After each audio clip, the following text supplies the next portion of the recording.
North Korea is A nuclear power. Nuclear സാങ്കേതികവിദ്യ ഉൾപ്പെടെ ഇറാന് കൈമാറാനും വലിയ രീതിയിൽ ഇറാൻ നശിച്ചു പോയാൽ തന്നെ ഭാവിയിൽ ഇപ്പോഴത്തെ ഭരണകൂടം നിലനിൽക്കുകയും ഇറാൻ്റെ അടിസ്ഥാന സൗകര്യങ്ങൾ നശിക്കുകയും ചെയ്താൽ പോലും റീബിൽഡ് ചെയ്തു വരാനും ഇറാൻ്റെ ഗവൺമെൻറ് സംവിധാനം IRGC ഉൾപ്പെടെ നയിക്കുന്ന സംവിധാനം തുടരുകയും ചെയ്താൽ നോർത്ത് കൊറിയയിൽ നിന്നും ഒരു ആണവ സാങ്കേതികവിദ്യയും ആണവ സഹായവും മിസൈൽ ടെക്നോളജി ഉൾപ്പെടെ ഇറാനേക്കാൾ മെച്ചപ്പെട്ട മിസൈൽ ടെക്നോളജി നോർത്ത് കൊറിയയ്ക്കുണ്ട്. ഗൾഫ് മേഖല പൂർണ്ണമായി ശാന്തമാവുകയാണെങ്കിൽ അമേരിക്കയ്ക്ക് അവിടെ കാര്യമായ ഇടപെടലുകൾ നടത്താൻ കഴിയാതെ വരും. ഇപ്പോൾ ഗൾഫ് രാജ്യങ്ങൾ നേരിട്ട് വരുന്നില്ല. അവർ പറഞ്ഞു ഞങ്ങൾ തിരിച്ചടിക്കാൻ നിർബന്ധിതരാകും എന്ന് UAEയും സൗദി അറേബ്യയും പറഞ്ഞു. അത് ശരിയാണ്. പക്ഷേ അവരുടെ വിമാനങ്ങൾ, അവരുടെ മിസൈലുകൾ, അവരുടെ ട്രൂപ്സ് ഇൻവോൾവ് ആയിട്ടില്ല. റഷ്യക്ക് ഒരു രീതിയിലും കടന്നു വരാനാവില്ല. റഷ്യ ഇപ്പോൾ യുദ്ധത്തിൻ്റെ മധ്യത്തിലാണ്. അതുമാത്രമല്ല റഷ്യയുടെ പ്രതിച്ഛായ ഒരു സമാധാന പാലകൻ എന്ന രീതിയിൽ ഒരിക്കലും റഷ്യക്ക് ക്ലെയിം ചെയ്യാനാവില്ല. കാരണം യുക്രൈനുമായി യുദ്ധത്തിലാണ്. അതിപ്പോഴും 4ാം വർഷത്തിലേക്ക് പ്രവേശിച്ചിരിക്കുന്നു ആ യുദ്ധം. ഡോക്ടർ മോഹൻ വർഗീസ്, ഇതുവരെ ഇറാൻ ഇസ്രായേൽ അമേരിക്ക യുദ്ധത്തിൽ ചർച്ച ചെയ്യാത്ത മറ്റൊരു വശമാണ് ഞാൻ ചോദിക്കാൻ പോകുന്നത്. ഉത്തര കൊറിയയുടെ ഇടപെടൽ. അതായത് അമേരിക്കയുടെ നേതൃത്വത്തിലുള്ള പാശ്ചാത്യ ആധിപത്യത്തെ വെല്ലുവിളിക്കാൻ ചൈന, റഷ്യ, ഇറാൻ, വടക്കൻ കൊറിയ എന്നീ രാജ്യങ്ങൾ ചേർന്ന് രൂപപ്പെടുത്തിയ അനൌദ്യോഗിക സഖ്യമായ ക്രിംഗ് ആക്സിസ്. അതായത് ക്രിംഗ് എന്ന് പറയുന്നത് China, Russia, Iran, north Korea. മുൻകാലങ്ങളിൽ ഈ രാജ്യങ്ങൾ വിഭിന്നമായ താല്പര്യങ്ങളോടെയാണ് പ്രവർത്തിച്ചിരുന്നത് എങ്കിൽ ഇന്ന് അമേരിക്ക എന്ന പൊതുശത്രുവിനെ നേരിടാൻ ഇവർ ഒരൊറ്റ കുടക്കീഴിൽ അണിനിരക്കുന്നു എന്ന ഒരു സവിശേഷതയുണ്ട്. കൊറിയയുടെ കാര്യം എടുത്തിടാൻ പ്രധാന കാരണം ഇറാനിലെ ഇപ്പോഴത്തെ സംഭവ വികാസങ്ങൾ ദേശീയ പരമാധികാരത്തിന്മേലുള്ള കടന്നുകയറ്റമാണ് എന്ന് ഉത്തര കൊറിയ പറഞ്ഞതുകൊണ്ടാണ്. 2025 ഇസ്രയേലിന്റെ ആക്രമണം ഉണ്ടായപ്പോഴും ഇറാന് പിന്തുണ പ്രഖ്യാപിച്ചിരുന്നു ഉത്തര കൊറിയ. ഉക്രൈൻ യുദ്ധത്തിൽ റഷ്യയെ സഹായിക്കാൻ ഇറാൻ തങ്ങളുടെ ആധുനിക ഡ്രോണുകൾ നൽകിയപ്പോൾ വടക്കൻ കൊറിയ ചെയ്തത് ദശലക്ഷക്കണക്കിന് വെടിക്കോപ്പുകളും മിസൈലുകളുമാണ് കൈമാറിയത്. മാത്രമല്ല കഴിഞ്ഞ ദിവസം ക്രൂയിസ് മിസൈൽ പരീക്ഷിച്ചിട്ടുമുണ്ട് ഉത്തര കൊറിയ. പുതുതായി നിർമ്മിച്ച 5000 ടൺ ഭാരമുള്ള ചോ ഹ്യോൺ യുദ്ധക്കപ്പലിൽ നിന്നാണ് ഈ ക്രൂയിസ് മിസൈൽ പരീക്ഷണം നടത്തിയിരിക്കുന്നത്. അതിന് ഉത്തര കൊറിയൻ ഏകാധിപതി കിം ജോങ് നേരിട്ടെത്തി ഈ ഒരു പരീക്ഷണത്തിന് സാക്ഷ്യം വഹിക്കുകയും ചെയ്തിട്ടുണ്ട്. അപ്പോൾ ഈ സംഭവങ്ങളെല്ലാം കൂടി ചേർത്ത് വായിക്കുമ്പോൾ ഇറാന് വേണ്ടി ഉത്തര കൊറിയ സഹായത്തിന് വരുമോ? അടിമുടി ആയുധം അണിഞ്ഞു നിൽക്കുന്ന ഒരു രാജ്യമാണ് ഉത്തര കൊറിയ. നമുക്കറിയാമല്ലോ, വടക്ക് തെക്ക് കൊറിയകൾ അത് തമ്മിൽ വലിയ അന്തരമുണ്ട്. വടക്കൻ കൊറിയ ഒരു കമ്മ്യൂണിസ്റ്റ് വ്യവസ്ഥിതിയിലെ തന്നെ ഒരു ഏകാധിപത്യ ക്രമം. അതാണല്ലോ കിം ഉൽ സങ് തുടങ്ങി വെച്ച ഒരു ക്രമം. അദ്ദേഹത്തിൻ്റെ മകൻ കിം ജോങ് ഉൻ അല്ലെങ്കിൽ ഇപ്പോൾ എത്തി നിൽക്കുന്നു. അപ്പം യഥാർത്ഥത്തിൽ ഉത്തര കൊറിയയ്ക്ക് ഇറാനിൽ എന്ത് കാര്യം എന്നാണ് പലരും ചോദിക്കുന്നത്. യഥാർത്ഥത്തിൽ കാര്യമൊന്നുമില്ല. പക്ഷേ ഇറാൻ എന്ന രാജ്യം അമേരിക്കയ്ക്കെതിരെ അതിശക്തമായി അറ്റ്ലീസ്റ്റ് വാചകം കസറത്തെങ്കിലും ഉണ്ട്. അവർക്കാകുന്ന രീതിയിൽ അവർ റെസിസ്റ്റ് ചെയ്യുന്നുണ്ട്, പ്രത്യാക്രമണം നടത്തുന്നുണ്ട്. ഇവിടെ ഒരു അസിമെട്രിക്കൽ വാർഫെയർ ഉണ്ട്. അപ്പോൾ കൊറിയ തീർച്ചയായും അമേരിക്കയുടെ ഒരു പ്രൈം ടാർഗറ്റുകളിൽ ഒന്ന് തന്നെയാണ്. അങ്ങനെയെങ്കിൽ മുൻകാലങ്ങളിൽ അമേരിക്കൻ പ്രസിഡന്റുമാർ പറഞ്ഞിരുന്ന, പ്രത്യേകിച്ചും ജോർജ് ബുഷ് സീനിയറും ജോർജ് ബുഷ് ജൂനിയറും പറഞ്ഞിരുന്ന ഒരു കാര്യമുണ്ട്, ആക്സിസ് ഓഫ് ഈവിൾ, തിന്മയുടെ അച്ചുതണ്ട്. അതിൽ ഇറാൻ, സിറിയ, അത് ബാഷർ അൽ അസദിൻ്റെ സിറിയാണ് കേട്ടോ, അതുപോലെ കൊറിയ, ഈ 3 രാജ്യങ്ങളെയാണ് ഒരു രീതിയിലും നന്നാവില്ല, അമേരിക്കൻ സ്കീമിൽ പെടുത്താനാവില്ല. ലോകത്ത് റഷ്യയും ചൈനയും അംഗീകരിച്ചാൽ പോലും കൊറിയയെയും ഇറാനെയും സിറിയയും അംഗീകരിക്കാനാവില്ല. അതായിരുന്നു മുൻകാല അമേരിക്കൻ നിലപാട്. അപ്പോൾ അതിലൊരു രാജ്യമാണ് ഇപ്പോൾ കൊറിയ. ഇപ്പോൾ മാറി വരുന്ന ജിയോ പൊളിറ്റിക്കൽ സിറ്റുവേഷനിൽ കൊറിയ തന്നെയാണ് നേരത്തെ ഇവിടെ സൂചിപ്പിച്ചതുപോലെ റഷ്യക്ക് വേണ്ടി വലിയ തോതിൽ ആയുധങ്ങൾ ഇപ്പോൾ സപ്ലൈ ചെയ്യുന്നത് കൊറിയയാണ്. ഉക്രൈൻ യുദ്ധത്തിൽപ്പെട്ട് റഷ്യക്ക് വലിയ രീതിയിൽ ആയുധങ്ങൾ കുറവ് വരുന്നുണ്ട്. അത് റീപ്ലനിഷ് ചെയ്യണം. ഈവൻ കൊറിയയുടെ സായുധ യൂണിറ്റുകൾ, സൈന്യത്തിൻ്റെ ഒരു ചെറിയ ട്രെയിൻഡ് ആളുകളെ വരെ യുദ്ധമുന്നണിയിലേക്ക് വിടുന്നതായി വാർത്തയുണ്ട്. റഷ്യക്ക് വലിയ ആൾക്ഷാമം ഉണ്ട്, വലിയ ഭൂപ്രദേശമുണ്ട്, പക്ഷേ വലിയ കടുത്ത ആയുധ ദാരിദ്ര്യവും ആൾക്ഷാമമുണ്ട്. കൺവെൻഷണൽ വെപ്പൺസിൻ്റെ ന്യൂക്ലിയർ ആയുധങ്ങൾ 5900-ൽ പരം ന്യൂക്ലിയർ ആയുധങ്ങളുണ്ട്. ഇത് യഥാർത്ഥത്തിൽ യുദ്ധ രംഗത്ത് പ്രയോഗിക്കാനാവില്ലല്ലോ. അതുകൊണ്ടാണ് കൊറിയ ഇപ്പോൾ ഇതാ വലിയ സംസാരം നടത്തിയിരിക്കുന്നു. ഈ സംസാരം എപ്പോഴും കൊറിയ അങ്ങനെയാണ്, ഒരു മിസൈൽ വിക്ഷേപണം നടത്തും, വലിയ റേഞ്ചുള്ള ബാലിസ്റ്റിക് മിസൈലുകളുടെ വിക്ഷേപങ്ങൾ നടത്തിയതിനു ശേഷം അമേരിക്കയെ വെല്ലുവിളിക്കുന്ന കൊറിയയുടെ ഒരു സ്ഥിരം പതിവ് അത് വീണ്ടും കാണുന്നു. അതിൽ കൂടുതൽ അർത്ഥം ഈ ഘട്ടത്തിൽ പറയേണ്ടതില്ല. പക്ഷേ ക്രിങ്ക് എന്ന് പറയുന്നത് China, Russia, Iran and north Korea, CRINK, ഇത് ഒരു സഖ്യം എന്ന രീതിയിൽ ഔപചാരികമായി നിലവിൽ വന്നൊരു കാര്യമല്ല. പക്ഷേ ഇതേക്കുറിച്ച് ഒരു വലിയ ഒരു കൺസേൺ ഉണ്ട് പാശ്ചാത്യ ലോകത്തിന്. ഇതെല്ലാം തന്നെ ചൈന ഒഴിച്ച് മറ്റെല്ലാ രാജ്യങ്ങളും തന്നെ, റഷ്യ ആണെങ്കിലും, ചൈന ഒരു ലോക വ്യവസ്ഥിതിക്ക് അങ്ങനെ പുറംതിരിഞ്ഞ് നിൽക്കുന്ന രാജ്യമല്ല. ചൈന മറ്റ് രാജ്യങ്ങളുടെ കാര്യങ്ങൾ കാര്യമായി ഇടപെടൽ നടത്തുന്നില്ല. ഇന്ത്യ ആക്രമിച്ചിട്ടുണ്ട്, അത് അതിർത്തിയുമായി ബന്ധപ്പെട്ട വിഷയങ്ങളാണ്, അത് ചൈനയുടെ ഓൺ വിഷയമാണ്. മറ്റ് രാജ്യങ്ങളുടെ വിഷയത്തിൽ കാര്യമായ ഇടപെടലുകൾ ചരിത്രത്തിൽ നടത്തിയിട്ടില്ലാത്തൊരു രാജ്യമാണ് ചൈന. അതുമാത്രമല്ല, ചൈന ആ കാര്യത്തിലെങ്കിലും വിവേകം ഇന്ത്യയുമായി അത്ര നല്ല രസത്തിലല്ല ഇതെന്ന് നമുക്കറിയാം. കാരണം നമ്മുടെ ഒരു സുഹൃത്ത് രാജ്യമായി കാണാനാവില്ല. പക്ഷേ ബ്രിക്സിൽ പങ്കാളിയാണ്. അപ്പം ചൈനയെ മാറ്റി നിർത്തി കഴിഞ്ഞാൽ റഷ്യ വലിയ കോൺഫ്ലിക്റ്റ് ഈ സമീപകാലത്ത് അത് തുടരുന്ന കാഴ്ചയാണ്. നോർത്ത് കൊറിയ നിരന്തരം പ്രകോപനം സൃഷ്ടിക്കുകയാണ്. ഇപ്പോൾ ഇതാ ഇറാൻ്റെ ഭാഗത്തു നിന്നും പ്രകോപനം. അവിടെയാണ് ഈ സാധ്യതയെക്കുറിച്ച് ഏതെങ്കിലും കാരണവശാൽ നോർത്ത് കൊറിയ ഇറാന് സഹായമായി എത്തുമോ? ഇനി അതും കൂടെ പരിശോധിക്കാം. എത്താൻ എങ്ങനെ സാധിക്കും? മിസൈലുകൾ അയക്കുന്നത് എവിടെ നിന്നാണ്?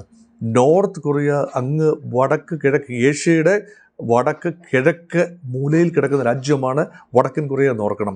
അപ്പം വടക്കൻ കൊറിയ എങ്ങനെയാണ് നേരിട്ട് വന്ന് ഇറാനെ സഹായിക്കുക?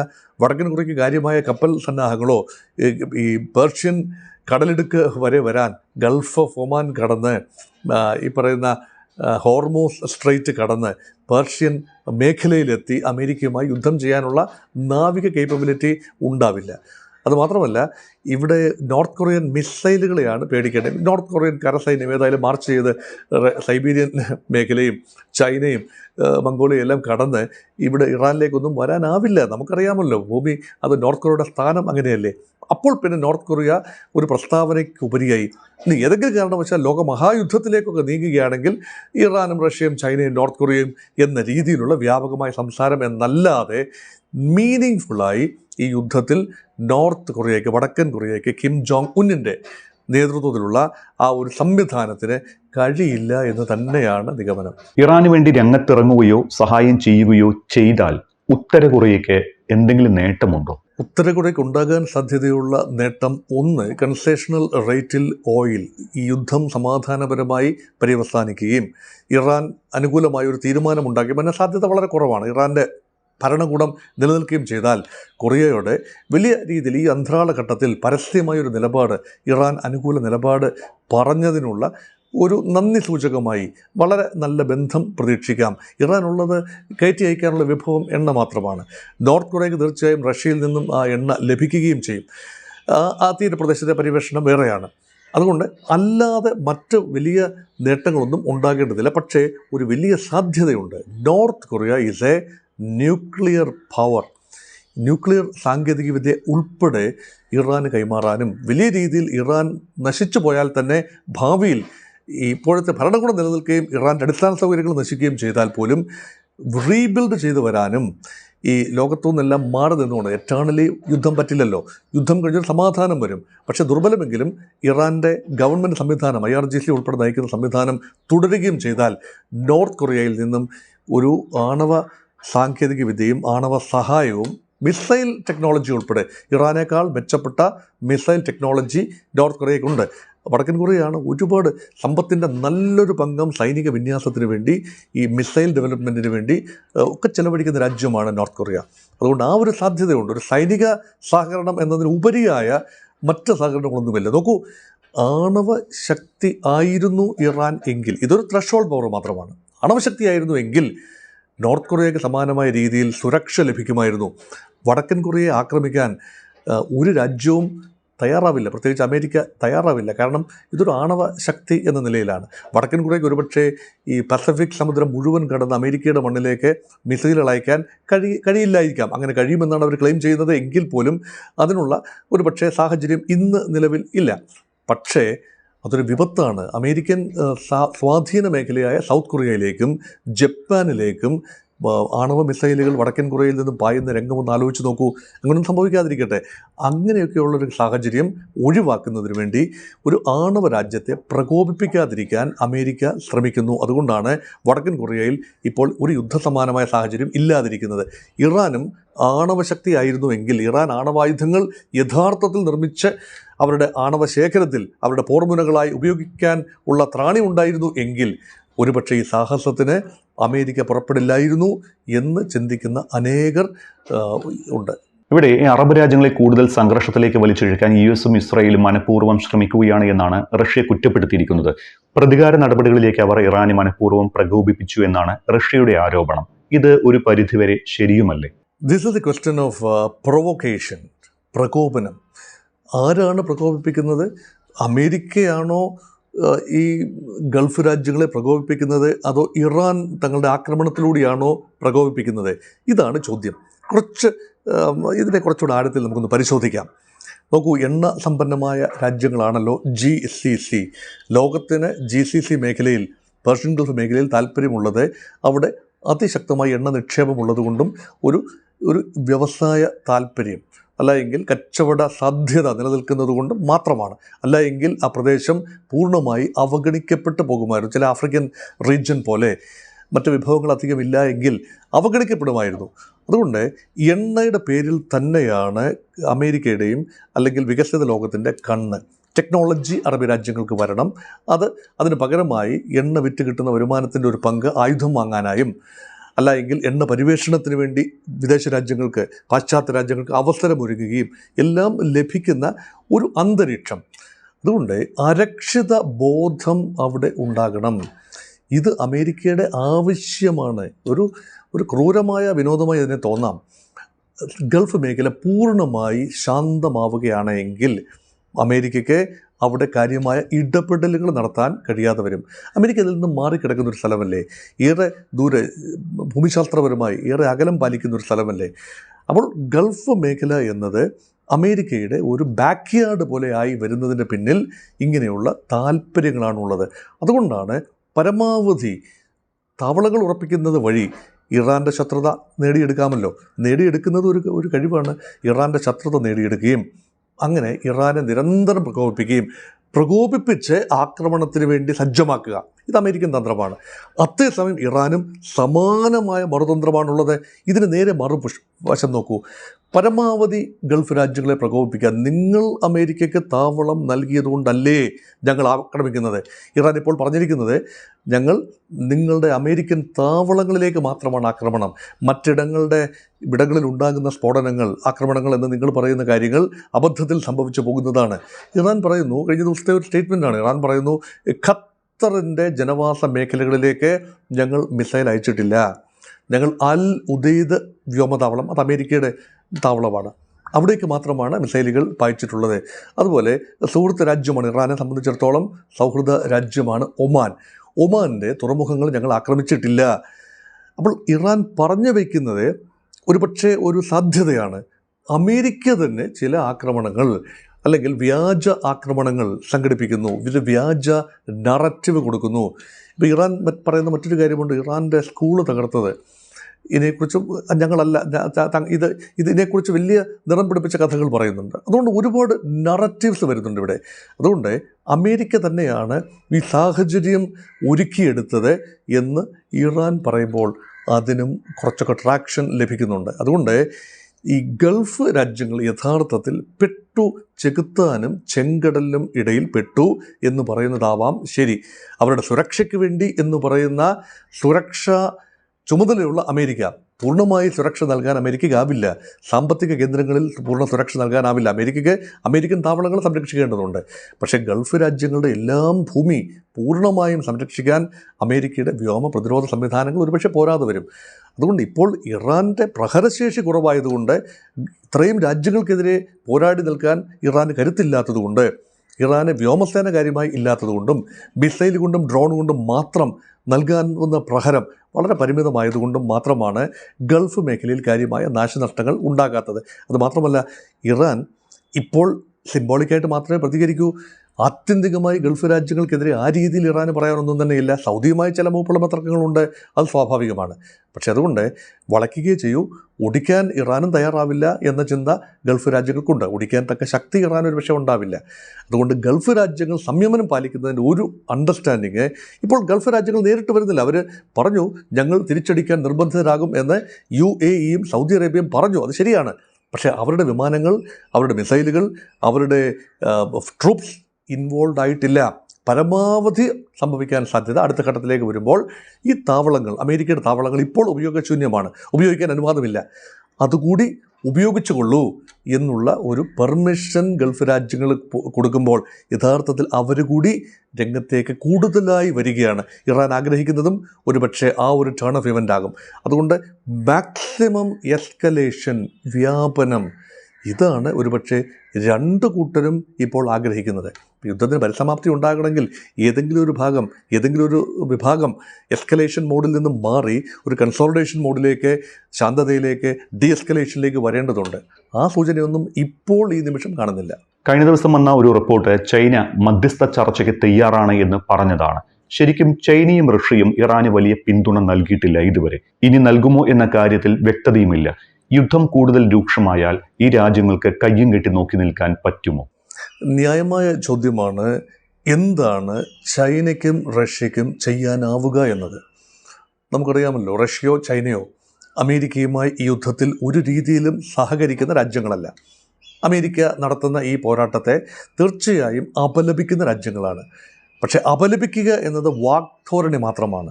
യഥാർത്ഥത്തിൽ റഷ്യയ്ക്കോ ചൈനയ്ക്കോ ഇറാന് വേണ്ടി എന്തെങ്കിലും ചെയ്യാനാവുമോ, ഡിഫെൻഡ് ചെയ്യാനാവുമോ? ഇല്ല എന്നാണ് ഇപ്പോഴത്തെ ഉത്തരം. അത് നേരിട്ട് യുദ്ധത്തിൽ പങ്കെടുക്കേണ്ടി വരും. അപ്പോൾ അമേരിക്കയുടെ മറുപക്ഷത്ത് നിന്നുകൊണ്ട് യുദ്ധം ചെയ്യേണ്ടി വരും. അങ്ങനെ അത് ലോകമഹായുദ്ധമായിട്ട് മാറും. ചൈനയോ റഷ്യയോ രംഗത്ത് വന്നാൽ തീർച്ചയായും കൂടുതൽ രാജ്യങ്ങൾ രംഗത്ത് വരും. അത് ലോകമഹായുദ്ധമായി മാറും. അത് ചൈന ആഗ്രഹിക്കുന്നില്ല, റഷ്യ ആഗ്രഹിക്കുന്നില്ല, അമേരിക്കയും ആഗ്രഹിക്കുന്നില്ല, ഒരു രാജ്യവും അത് ആഗ്രഹിക്കില്ല. പിന്നെ ചെയ്യാനുള്ളത് ഒരു സമാധാന ദൂതൻ്റെ റോൾ അങ്ങോട്ട് വഹിക്കുക. ചൈനയ്ക്ക് പരിചിതമല്ലാത്തൊരു മേഖലയാണ്. ചൈന മുൻകാലങ്ങളിൽ ഒന്നും തന്നെ യുദ്ധത്തിനോട് അനുബന്ധിച്ച് സമാധാന ചർച്ചകളിൽ പങ്കെടുത്തിട്ടുള്ള രാജ്യമല്ല. പക്ഷേ ഒരു ട്രാക്ക് റെക്കോർഡ് ചൈനയ്ക്കുണ്ട്. ഈ സമീപ ഭൂതകാലത്ത് ഇറാനും സൗദി അറേബ്യയും തമ്മിലുണ്ടായിരുന്ന തർക്കങ്ങൾ പരിഹരിച്ചുകൊണ്ട് അവരെ നെഗോഷിയേറ്റിംഗ് ടേബിളിലേക്ക് കൊണ്ടുവന്നത് 2023-24 വർഷങ്ങളിൽ ചൈനയുടെ നയതന്ത്രമാണ്. അപ്പോൾ China is getting more and more active in Persian Gulf region എന്നൊരു നിഗമനമുണ്ട്. അതിൻ്റെ കൂടെ പശ്ചാത്തലത്തിലാണ് കഴിഞ്ഞ ദിവസം ചൈന തീരുമാനിച്ചിരിക്കുന്നു, ചൈനീസ് ഒരു നയതന്ത്ര ദൗത്യ സംഘം വെസ്റ്റ് ഏഷ്യയിലേക്ക് പുറപ്പെട്ടിരിക്കുന്നു. അവരവിടെ ചെന്ന് പേർഷ്യൻ ഗൾഫ് രാജ്യങ്ങളുമായി സംവദിച്ച് കാര്യമായ ഒരു പ്രശ്നപരിഹാരത്തിനുള്ള ഒരു ഫോർമുല തയ്യാറാക്കണം. അത് അമേരിക്കയ്ക്ക് പറ്റില്ലല്ലോ. കാരണം അമേരിക്ക ഒരു വശത്ത് ചേർത്ത് നിന്ന് യുദ്ധം ചെയ്യുകയാണ്. അവരോടൊപ്പമാണ് മാനസികമായി ഗൾഫ് രാജ്യങ്ങൾ. അല്ലെങ്കിൽ അവർക്ക് വേറെ ഓപ്ഷൻസ് ഇല്ല. അപ്പം ചൈനയെ ഏത് രീതിയിൽ സ്വീകരിക്കും? അമേരിക്ക ഇത് ആഗ്രഹിക്കുന്നില്ല. ഒരു ചൈനീസ് മീഡിയേഷൻ ആഗ്രഹിക്കുന്നില്ല. അതുമാത്രമല്ല, ഈ ഒരു ഘട്ടത്തിൽ ചൈനയുമായി ഗൾഫ് രാജ്യങ്ങൾ കൂടുതലും നയതന്ത്രപരമായി പോലും യുദ്ധപരിഹാരത്തിനാണെങ്കിൽ പോലും സഹകരിക്കുന്നത് അമേരിക്കയ്ക്ക് സ്വീകാര്യമല്ല. അമേരിക്കയെ പിണക്കിക്കൊണ്ട് ചൈനയുമായി നയതന്ത്രപരമായി സാധ്യതകൾ തേടാൻ ഗൾഫ് കോഓപ്പറേഷൻ കൗൺസിലിലെ സൗദി ഉൾപ്പെടെയുള്ള രാജ്യങ്ങൾ തയ്യാറാകുമോ എന്നതും ഒരു ചോദ്യചിഹ്നമാണ്. അതുകൊണ്ട് ചൈനയുടെ ഇൻവോൾവ്മെൻറ്റ് ഏത് രീതിയിൽ ഉണ്ടാകും എന്ന് നോക്കിക്കാണും. റഷ്യക്ക് ഒരു രീതിയിലും കടന്നു വരാനാവില്ല. റഷ്യ ഇപ്പോൾ യുദ്ധത്തിൻ്റെ മധ്യത്തിലാണ്. അതുമാത്രമല്ല, റഷ്യയുടെ പ്രതിച്ഛായ ഒരു സമാധാന പാലകൻ എന്ന രീതിയിൽ ഒരിക്കലും റഷ്യക്ക് ക്ലെയിം ചെയ്യാനാവില്ല. കാരണം യുക്രൈനുമായി യുദ്ധത്തിലാണ്. അതിപ്പോഴും 4ാം വർഷത്തിലേക്ക് പ്രവേശിച്ചിരിക്കുന്നു ആ യുദ്ധം. അതുകൊണ്ട് റഷ്യക്ക് സമാധാന ദൗത്യവുമായി, റഷ്യ സമാധാനം വേണമെന്ന് പറയുന്നു, രണ്ട് രാജ്യങ്ങളും പറയുന്നു സമാധാനം വേണമെന്ന് പറയുന്നു. കൂടുതൽ സാധ്യത യഥാർത്ഥത്തിൽ ഭാരതത്തിന് തന്നെയാണ്. പക്ഷേ അവിടെ അതിനുള്ള ഒരു തീരുമാനമുണ്ടാകുമോ, അതിനുള്ള സാധ്യതയുണ്ടോ, അതിനുള്ള സാഹചര്യം ഉരുത്തിരിഞ്ഞ് വരുമോ, അതിനുള്ള വില്ലിങ്നെസ് ഇന്ത്യ കാട്ടുമോ? ഇന്ത്യയുടെ ഒരു പ്രഖ്യാപിത നയമുണ്ട്. രണ്ട് രാജ്യങ്ങൾ തമ്മിൽ പ്രശ്നമുണ്ടായാൽ അത് ഉഭയകക്ഷി ചർച്ചയിലൂടെ പരിഹരിക്കണം. അതായത് തേർഡ് പാർട്ടി മീഡിയേഷൻ, മൂന്നാം കക്ഷിയുടെ സാന്നിധ്യത്തിൽ ഒരു മീഡിയേഷൻ എന്നത് ഇന്ത്യയുടെ നിഘണ്ടുവിലില്ല. അത് താഷ്കന്റ് ഉടമ്പടിയോടുകൂടി ഇത് അവസാനിച്ചു. അത് റഷ്യയുടെ മധ്യസ്ഥതയിൽ, സോവിയറ്റ് യൂണിയൻ്റെ മധ്യസ്ഥതയിൽ ഇന്ത്യയും പാകിസ്ഥാനും തമ്മിൽ അന്ന് താഷ്കൻറ്റിൽ വെച്ച് എഗ്രി ചെയ്ത ലാൽ ബഹദൂർ ശാസ്ത്രിയുടെ കാലത്താണ്. എഗ്രിമെൻറ്റ് ശേഷം സിമില എഗ്രിമെൻറ്റ് സ്ട്രിക്ട്ലി ബൈലാറ്ററൽ ആയിരുന്നു. 1972 ഇന്ദിരാഗാന്ധിയും സുൽഫിക്കർ അലി ഭൂട്ടോയും തമ്മിൽ സിംലയിൽ വെച്ച് ഉഭയകക്ഷി കരാർ ഒപ്പിട്ടതിന് ശേഷം ആ സിംല സ്പിരിറ്റാണ് ഇന്ത്യ പിന്തുടരുന്നത്. അതായത് പ്രശ്നമുണ്ടെങ്കിൽ രണ്ട് കക്ഷികളും ഒരുമിച്ചിരുന്ന് ചർച്ച ചെയ്ത് തീരുമാനിക്കുക. റഷ്യയും ഉക്രൈനും നേരിട്ട് സംസാരിക്കട്ടെ എന്നാണ് പറയുന്നത്. അതിനുള്ള സാഹചര്യം ഒരുക്കാൻ ഇന്ത്യക്ക് കഴിയും. ഒരുപക്ഷെ അതുപോലെ അമേരിക്കയും ഇറാനും മുഖാമുഖം നിൽക്കുന്നു, അല്ലെങ്കിൽ ഇസ്രായേലും അമേരിക്കയും ചേർന്ന് ഇറാനെതിരെ കട്ടയ്ക്ക് നിൽക്കുന്നു. അങ്ങനെയെങ്കിൽ അത് അവർക്ക് സംസാരിക്കാനുള്ളൊരു സാഹചര്യം ഒരുക്കാൻ ഇന്ത്യക്ക് ഉൾപ്പെടെ കഴിയും.